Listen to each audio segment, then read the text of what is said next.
Let's go, champ! Ah, man, what's going on, y'all? It's me coming at you again with another vid. Today I wanted to talk about Shannon Briggs.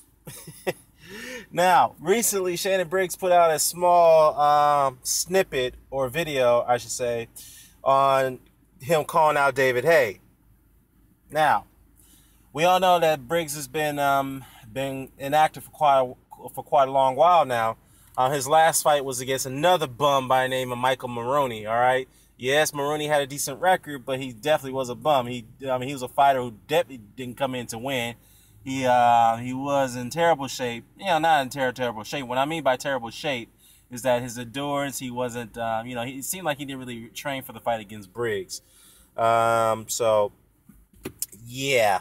Now we all know that Shannon Briggs has been running his mouth off against the top heavyweights as of late, naming Vladimir Klitschko going back to the last 2.5 years now. Been chasing Klitschko all over the world, eating food off his plate, crashed his press conference, whatnot. But we all know all that was staged, given the fact that Briggs was trying to position himself to get that fight against Klitschko, which has been, obviously wanted a big money fight. Looking for a big payday, obviously. But since Klitschko lost to Fury, Briggs has been kind of quiet about that. He hasn't mentioned Vladimir Klitschko ever since. He hasn't really said anything about Tyson Fury, but yet he's going after another guy he thinks is vulnerable as a cash cow, David Haye. Now, will this fight ever happen between him and Haye?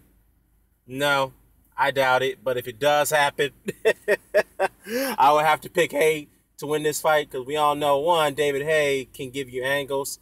He's got decent power. He's got speed. Of course, he'll throw those unpredictable haymakers.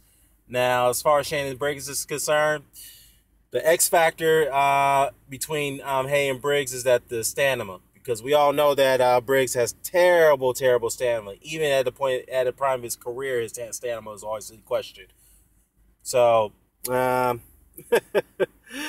I don't know. Speaking of David Haye, he had recently came out and said that Anthony Joshua should not risk his undefeated record before they fight.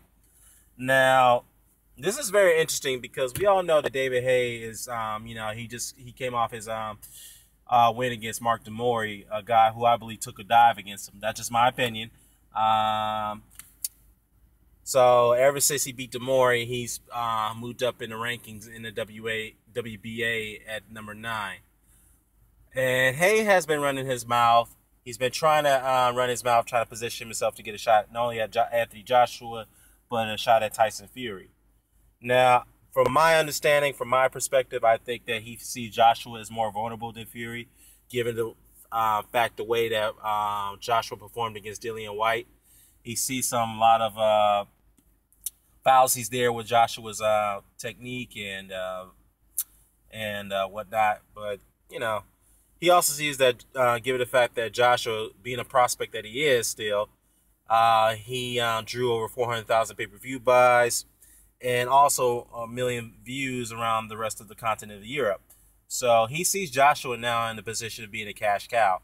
Now, bottom line is that Haye is looking for a payday. That's all he's looking for. He's looking for one big money fight because we already know he's up in age. He doesn't have much time left. So in his mind, I think he feels he has nothing left to prove. He just wanted to throw in the cash cow guy, and even win or lose, he just wants that big money fight and cash out, and that'd be it for him. That'd be the end of his career.